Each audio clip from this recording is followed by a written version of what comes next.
TRS party के कार्यकारी अध्यक्ष केटीआर ने घोषणा की है कि अगर टीआरएस पार्टी के उम्मीदवार कुसुकुंटला प्रभाकर रेड्डी भारी बहुमत से जीतते हैं तो वह मुनुगोडु निर्वाचन क्षेत्र को दत्तक लेंगे।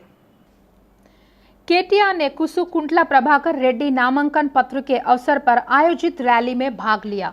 उन्होंने कहा है कि 6 नवंबर के बाद वह हर 3 माह में आकर विकास कार्यों की निगरानी करेंगे। इसके अलावा केटीआर ने कहा है कि राजगोपाल रेड्डी ने कॉन्ट्रैक्ट की आस में लोगों के साथ धोखाधड़ी की है।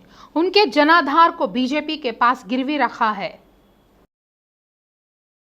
मंत्री तलसानी श्रीनिवास यादव ने कहा है कि मुनुगोडु उपचुनाव में टीआरएस की जीत निश्चित है। उन्होंने हैदराबाद सनत नगर डिवीजन में विभिन्न विकास कार्यक्रमों में भाग लिया। उन्होंने कहा है कि मुनुगोडु निर्वाचन क्षेत्र को फ्लोराइड मुक्त क्षेत्र बनाने का श्रेय सीएम केसीआर को जाता है। तलसानी ने इस बात पर नाराजगी जताई कि जो बीजेपी नेता राज्य में 1 रुपया भी नहीं ले आए, उन्हें लोगों से वोट मांगने का कोई अधिकार नहीं है। तेलंगाना की राज्यपाल तमिलिसाई सुंदरराजन ने उस्मानिया यूनिवर्सिटी में नेतृत्व प्रशिक्षण कार्यक्रम में भाग लिया। युवा नेतृत्व में सुधार के लिए IIGH के तत्वावधान में नेतृत्व प्रशिक्षण 14वें एडिशन के राजनीतिक नेतृत्व प्रशिक्षण कक्षाएं शुरू की गई है। ये प्रशिक्षण कक्षाएं उस्मानिया विश्वविद्यालय हैदराबाद के दूरस्थ शिक्षा केंद्र में 5 दिनों तक चलेंगे। इस कार्यक्रम के मुख्य अतिथि के रूप में तेलंगाना के राज्यपाल तमिलिसाई सुंदरराजन मौजूद थी। Institute of inclusive governance Hyderabad ने कहा है कि नीति संगठन द्वारा किया जा रहा कार्यक्रम बहुत ही शानदार है। उन्होंने कहा है कि भारत दुनिया का सबसे युवा देश है और कोरोना के दौरान 150 देशों को वैक्सीन देने का श्रेय भारत को मिला है। सीएम का मतलब आम आदमी और पीएम का मतलब पब्लिक मैन। भाजपा ने मुनुगोडु उपचुनाव के मद्देनजर नई मतदाता सूची पर आपत्ति जताते हुए तेलंगाना उच्च न्यायालय का दरवाजा खटखटाया। इस संदर्भ में हाईकोर्ट ने याचिका पर सुनवाई की। दोनों पक्षों की दलीलें सुनने के बाद पीठ ने चुनाव आयोग को मतदाताओं की सूची सौंपने का निर्देश दिया और सुनवाई कल तक के लिए स्थगित कर दी गई। याचिकाकर्ता की ओर से दलील देने वाली अधिवक्ता रचना रेड्डी ने तर्क दिया है कि मतदाताओं को पंजीकरण पिछले उपचुनाव की पृष्ठभूमि में नियमों के खिलाफ किया गया। फॉर्म 6 के मुताबिक करीब 25,000 नए वोट दर्ज किए गए। इससे पहले मुनुगोडु निर्वाचन क्षेत्र के विभिन्न मंडलों में बड़े पैमाने पर मतदाता पंजीकरण प्रक्रिया की गई। पिछले उपचुनाव के कार्यक्रम को पहले ही अंतिम रूप दे दिया गया है। उपचुनाव 3 नवंबर को होंगे। उन्होंने तर्क दिया है कि उपचुनावों के मद्देनजर बड़े पैमाने पर मतदाता पंजीकरण अवैध रूप से किया गया था।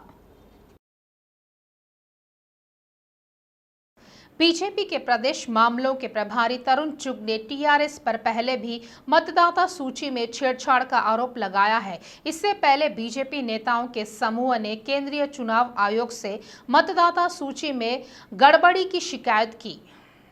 चुग ने कहा है कि चुनाव आयोग को नए शामिल हुए मतदाताओं की सूची की जांच करने के लिए कहा गया है।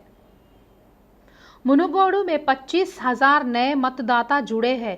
टीआरएस फर्जी मतदाताओं की भर्ती की साजिश रच रहा है।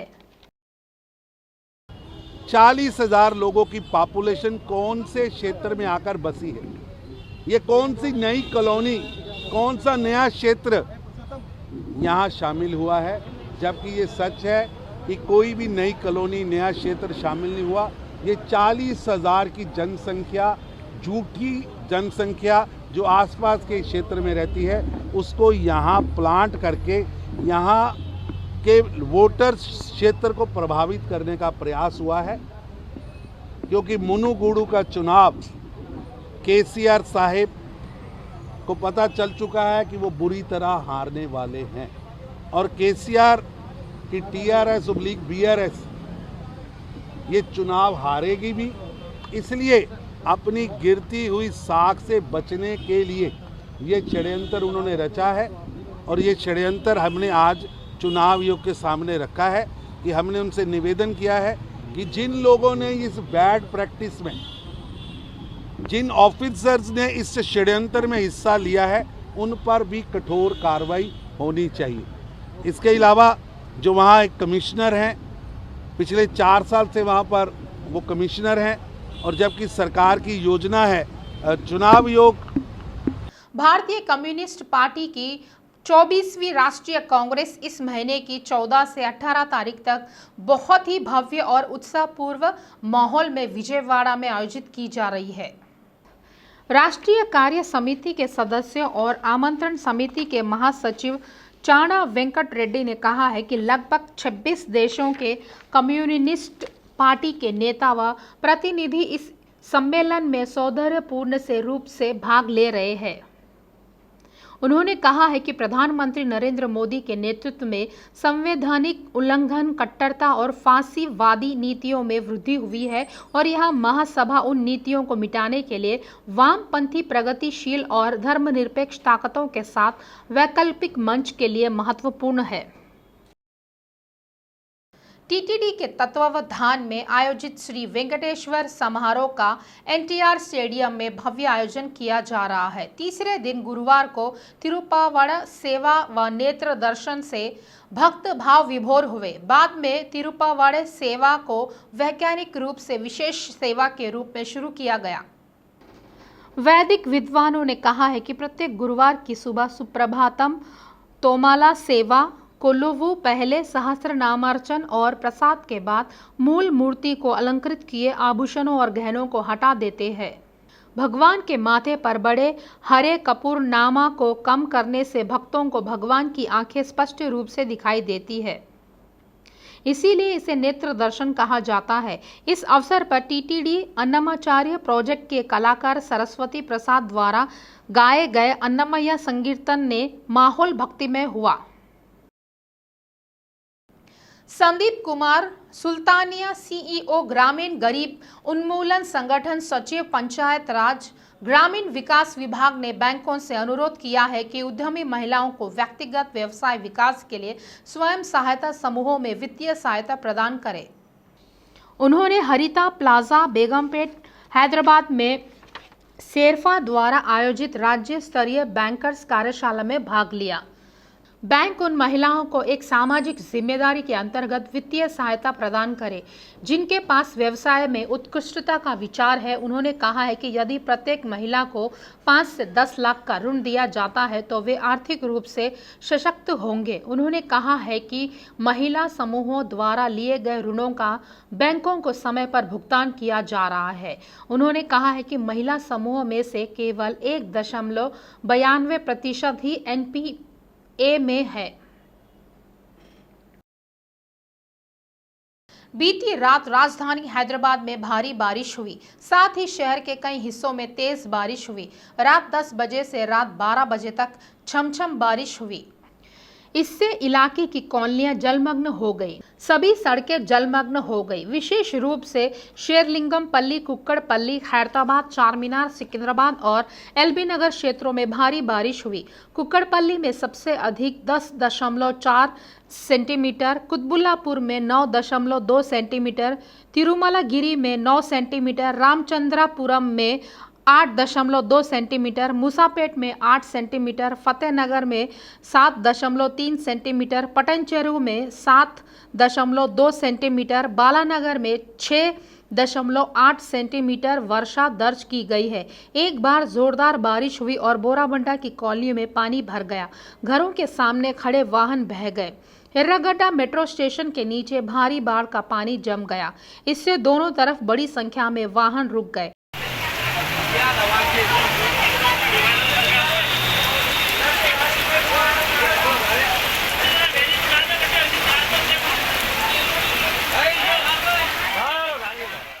Khairatabad, Ameerpet, Ellareddy Guda road junction, Begumpet, Quthbullapur, Alwal, Jubilee Hills, Banjara Hills, Panjagutta, Sanath Nagar, SR Nagar, west Venkatapuram और रामचंद्रपुरम की सड़कों पर भारी पानी भर गया।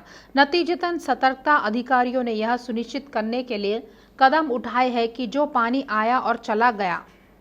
हैदराबाद के मौसम विभाग ने चेतावनी दी है कि अगले 3 दिनों तक पूरे तेलंगाना में हल्की से मध्यम बारिश की संभावना है। शराब घोटाले में बोयनपल्ली अभिषेक की 3 दिन की सीबीआई हिरासत खत्म हो गई है। इस सिलसिले में अधिकारियों ने उसे रूस एनव्यू कोर्ट में पेश किया। सीबीआई ने अभिषेक की सीबीआई हिरासत कुछ और दिनों के लिए बढ़ाने के लिए याचिका दायर की है। अदालत से अनुरोध किया गया है कि अभिषेक ने 3 दिन की हिरासत के दौरान कुछ सवालों के जवाब नहीं दिए और कुछ अन्य सबूतों और दस्तावेजों की जांच की जानी है।